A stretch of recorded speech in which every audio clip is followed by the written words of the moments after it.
I've been into photography now for about 5 or 6 years. And the more I make photos, the more I start realizing that there's all these falsehoods about photography. They're not technical things. It's not about how to use a camera or what kind of photos to take. So just things that I learned that I wanted to share with you today. And like always, I put them together in a nice little package of 5, but there's actually 6, which is a really cool bonus that you could have never told me about when I started photography. So the first myth that I had in my head about photography, and this is just my fault, it's not anyone else's, is that all of the photographers are hanging out in like this club in the sky somewhere. Well, not in the sky, that's weird, that would mean they're dead, but like hanging out somewhere, that there's this club of photographers where all the cool kids are, and like, I just wasn't part of it. Speaking of cool, if you haven't checked out the online photography community that I started called the Big Photo Hunt, that is super cool because it is arguably the world's most friendly photography community. It's really friendly. I don't know, I just thought that there were like these gatekeepers that pulled the door shut that none of us amateurs could get into. But in reality, photography as a craft is very solo. You go out and you take photos by yourself, you come home and you edit them by yourself, and then you post them online by yourself. There are photo walks and clubs and all of that, and I encourage you to get involved with as many as you can. But in general, photography, as I've learned, is this very fragmented hobby. Everyone's just kind of off doing their own things. There is no secret room, and there truly is no club that we're all waiting to get into. The second thing that I thought when I started photography is that there is this right way of doing things. There's all these rules, the rules of composition, the proper exposure, the settings that a serious photographer would use. I just thought that there was a way of doing things before your work would count anywhere. I don't know, maybe I'm just naive or maybe I'm a little slower than you, but what I finally learned is that there is no correct way. There's only how you want to express yourself, how you want to do it, your creative output. That's it. And the photography rules, they're not laws, they're just a guidance to help you if you need them, but knowing when to break the rules, those are some of the best photos. It took me a little while, I just didn't understand it, but there is no correct path. It's just how you decide that you want to use this tool to say what you want to say and how you want to say it.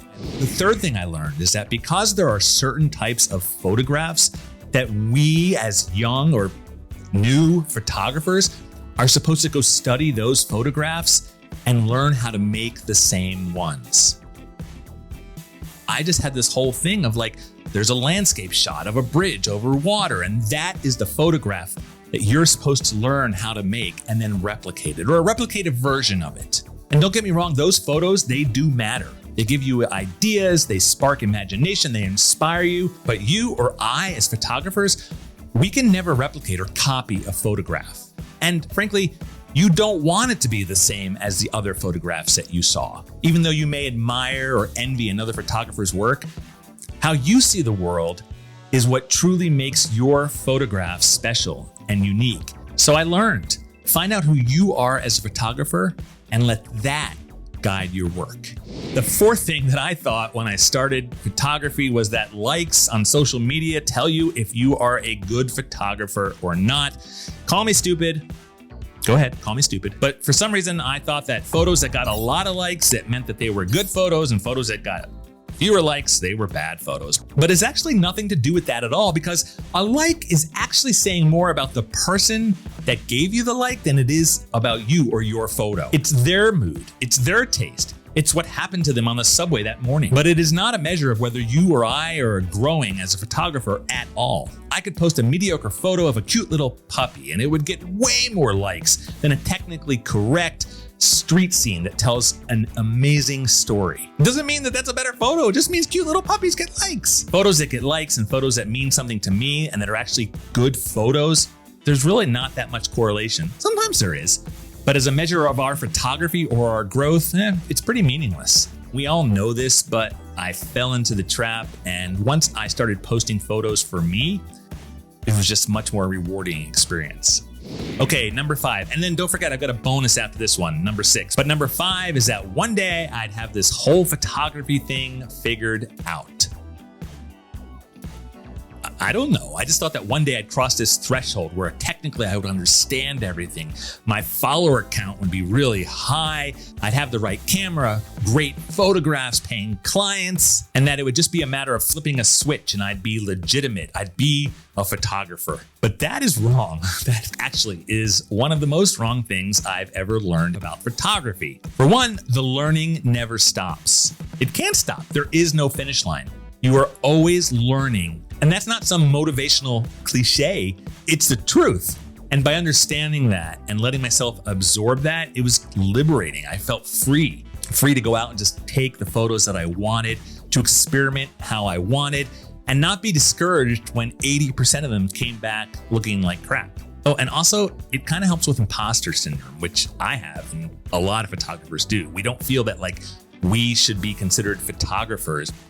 By recognizing that the journey never ends, for me, helped me be happy with my photos. Because that line that you cross that says, I'm a photographer, where you get that plaque or that certification and that big gold medal, ding, it never happens.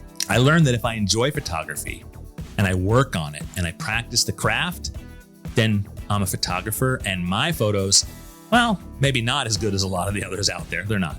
But to me, they're perfect, and that is all I need. Okay, number 6, or the bonus fallacy. To me, this was eye-opening. I realized that my belief that I was out there photographing the world was wrong, and in reality, I was just photographing myself. I just always thought that the photo was what's out in front of the lens. But when I go back and look at my photos over the years, I realize that it's a record of how I saw the world at that moment and how I saw myself at that moment. And those photos, they have changed, not just in my skill or technical abilities, but what the subject matter is, how I made compositions. It's all a reflection of me at that point in time. The photos have become a way for me to relive my own life. I was in Paris last winter, and when I look at those photos, it brings back the memory and the reason of why I was there and what I experienced when I was there. It was never really about the metro photos I took or the photos of the Parisians drinking coffee, although they do look really cool. It was about how I was moving through the world at that time. Not to get too in the weeds on that, but I would love to hear your thoughts. If you look back at your photos, were they something totally different? Like your mindset at that moment?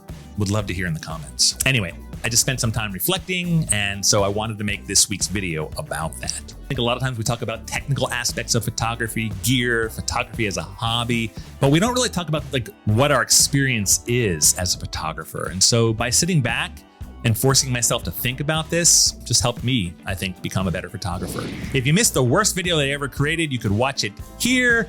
Or if you want to see which camera brand produces the best photos on the big photo hunt, you could watch that video here. I'll see you next week.